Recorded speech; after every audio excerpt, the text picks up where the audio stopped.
my name's Jason and welcome to another training video for Rural Skills Online Prime. In this video we're going to be looking at the units themselves and how they apply to a student. So we'll look at accessing the unit, going through the various activities, how a student can check their own progress and how they can use the activities to their best use. With Rural Skills Online Prime, we try and get the students through in a very linear manner. This is to make it both easier for the students and the assessors, as well as stopping students from jumping ahead into sections where they may not have the knowledge yet and trying to brute force the system.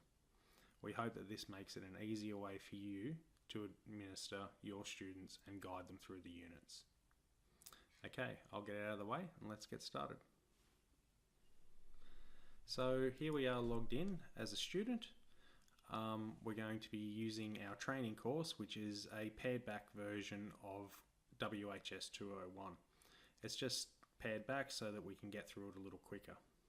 So after a student logs in, they can either go to the My Units link, as we showed in the previous video, or they can use the nav bar up here to find the unit that they're after and click on it. So we're going to be using RSO Prime training. Okay, we'll just close the nav bar. So as we went over in the previous video, the units are made up of a series of sections. We have the information and introduction, which gives them a brief overview. We have part A, which is the assessment plan. Part B, which is the online module and assessment tasks. That's the real crux of the unit. Then we have part C, skills demonstration. Part D, third party support. And part E, summary and sign off for the assessment. So students won't see all of those sections. Assessors may see more or students may see less, depending if they need to actually access that section. For example, the assessment summary and sign off, not always is that required for the student to be able to view. There are a few different things between an assessor and a student. We're looking at this from a student's point of view. So the blocks in this page is the course completion status.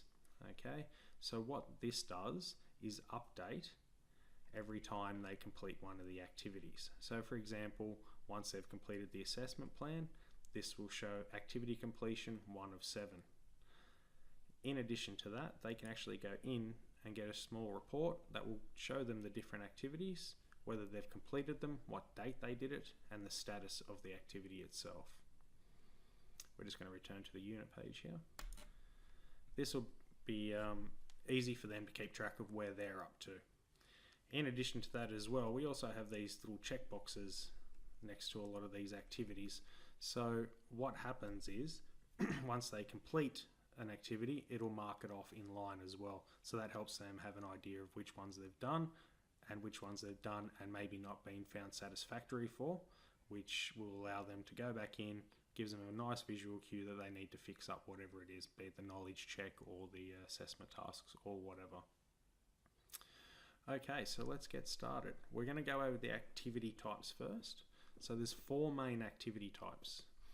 We have file uploads, such as the assessment plan, the third-party reports, skills demonstration, and the assessment summary and sign-off.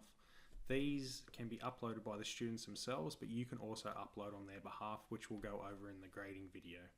So what I'm going to do now is upload a file as a student, and we'll see that it updates on the screen that it's been completed.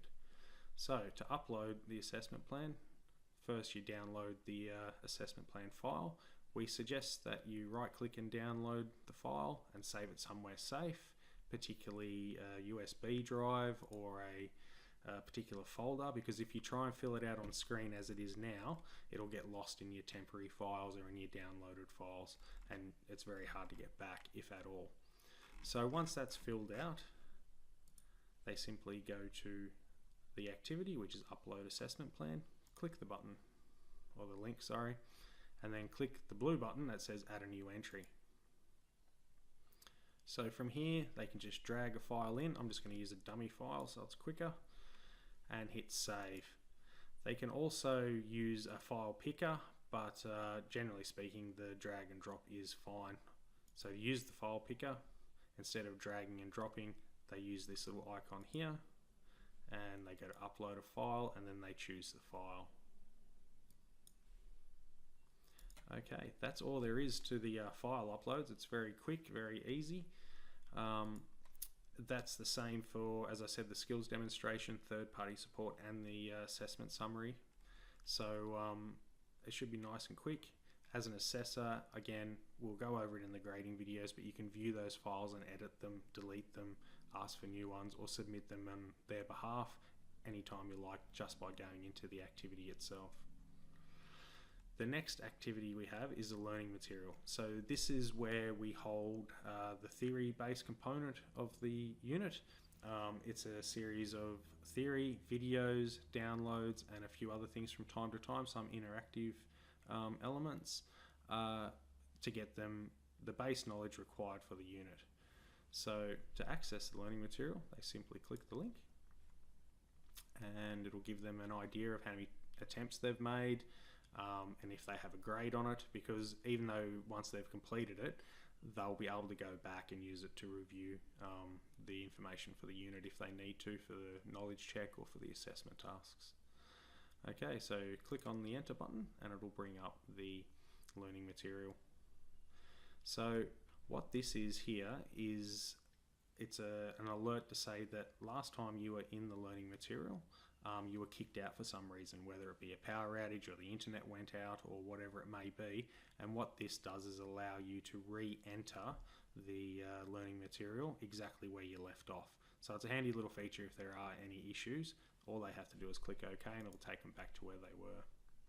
I was on the last slide, but we'll go back to the first slide. So each unit has a table of contents that they can go through. They can't go forward, but they can always go back. So it doesn't allow them to skip anything, but it does allow them to go back to previous slides or sections to review information if they need to, or if they want to get to a specific section after they've already completed it, if they need to review that section to get past the knowledge check or the assessment tasks. It's very easy to use. There's left and right arrows or forward and back. They simply progress through the unit by clicking on these, and they read the information within. In addition to that, we also have a mute button, and we have the exit button, which they can use at any time and it will save their progress. It's also used at the end as well. So this is a pared down version of WHS 201, so we can get through it a bit quicker. Okay, so we've come to the first slide that has a little bit of difference to it. So on this slide we have a video, and we also have a download button. You'll notice straight away that the bar itself, the navigation bar, has been hidden. This is because there's a required download on the page, and they're actually required to download that file for whatever reason before they can progress through the unit. So to download a file, you simply click on the button and it'll bring the file up. So from here they can save it to a folder, or they can print it, or whatever they need to do with it. Again, we do suggest that you try and save it somewhere unique to the student. Just going to close that. So now that we've downloaded the file, you'll see that the nav bars come back up and you can progress through the unit, through the learning material, sorry. This also has a video on it, so they're pretty simple to use. You just click and the video will play. There's volume and mute buttons and all the normal stuff that you'd get in a YouTube video.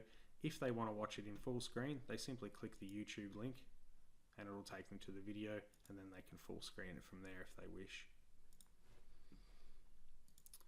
Okay, so we'll just keep progressing through this till we get to the end, and we can see that we've completed the learning material for this unit. So to finish up, we simply click the exit button, and we'll be able to navigate away from the content. So we can go to home, or we can go back to the unit, or we can go back to that particular part. We'll just go back to the unit now. And that will mark that particular activity as complete, and we'll be able to see that in the report very soon. Okay, there we have it. We can see the activities updated, and if we go into the more details tab, we can see that they've been completed and the date they've been completed on. So again, that's for the students themselves. The assessors will see it differently again. Okay, now that we've done the learning material, we can now do the knowledge check. So simply click on the link, go to attempt quiz, and the quiz will come up. Again, this has been pared down. Generally, the quizzes have between 15 and 25 questions in them, depending on the unit. We've only got 5 in this, just so we can get through it a bit quicker. So you simply go through and you make selections. I'm going to purposely fail this one so that we can see what it looks like.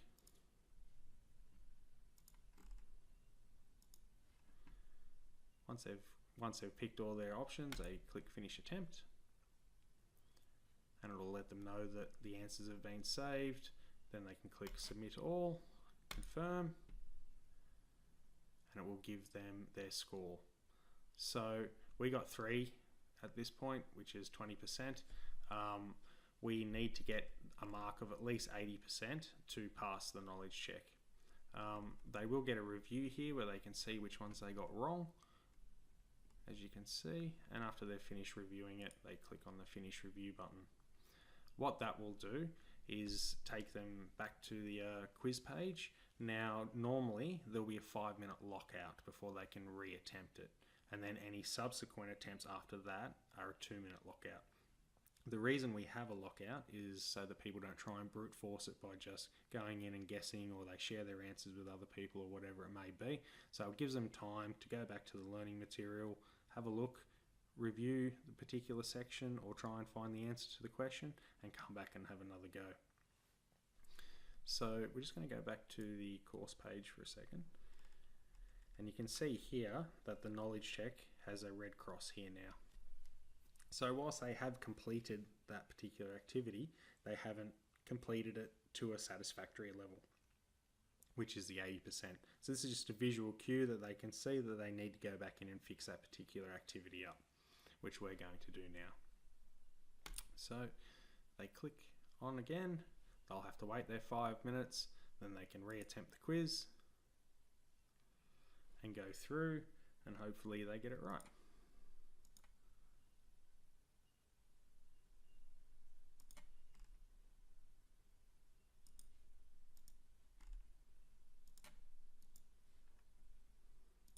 Okay, hopefully I got it right. Let's find out.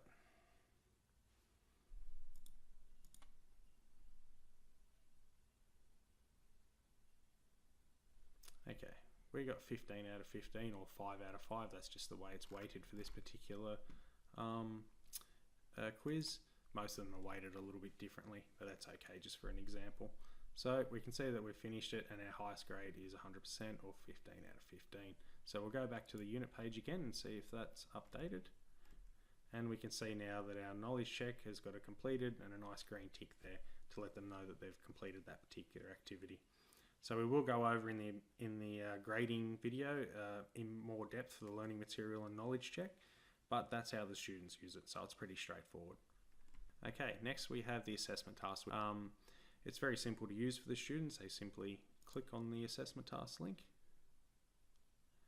download the file. Again, download it somewhere unique. Don't try and fill it out on screen. And then they fill out the assessment tasks. I'll give you a quick example of what one looks like.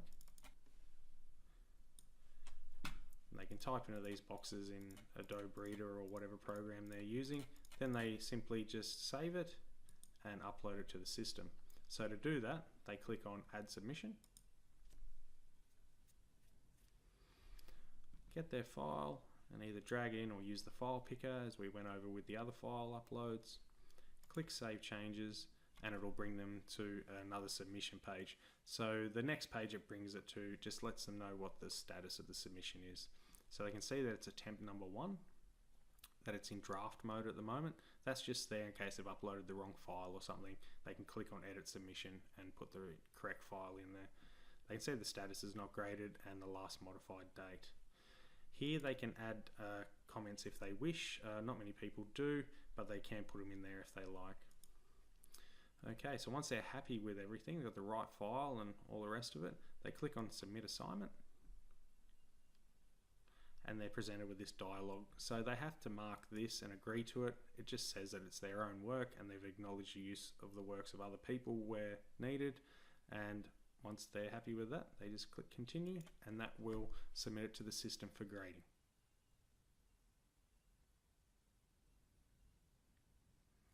Okay, that assignment has been submitted, and now we can see the submission status for the student. So we can see the attempt number again, the status of the submission, which is submitted for grading, the grading status itself, which is not graded, as well as the file submission and any comments that they've made. So that's pretty much all they have to do with the assessment task. What will happen now is an assessor will grade it.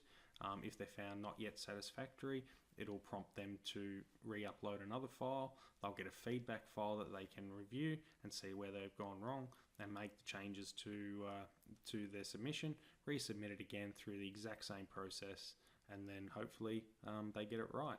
So the system will track how many attempts they've got and allow both the assessor and the student to have a look at previous attempts, particularly if they need feedback from a previous attempt that they didn't see.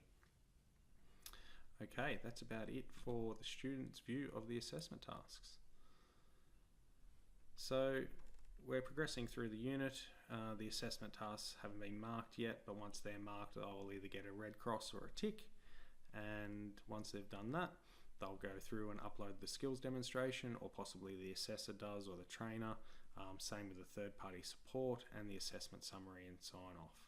So once they're all completed, it'll come up as green ticks, and they'll see the activity completion for all of the activities, and then they'll know that they've done the unit in a competent manner and it's been marked so. The last thing to get past a unit for a student is the assessor actually needs to sign off on it, which we'll go over in the grading video. But it's very simple. Once the assessor is happy with it, they'll click a check mark to mark the unit as competent for that particular student, and that'll show up here under the required criteria, and that'll be the end of the unit for that particular student. That's about it for how a student uses a unit. They just repeat that process for every unit they're in, and hopefully they can get through it in a nice, quick and concise manner.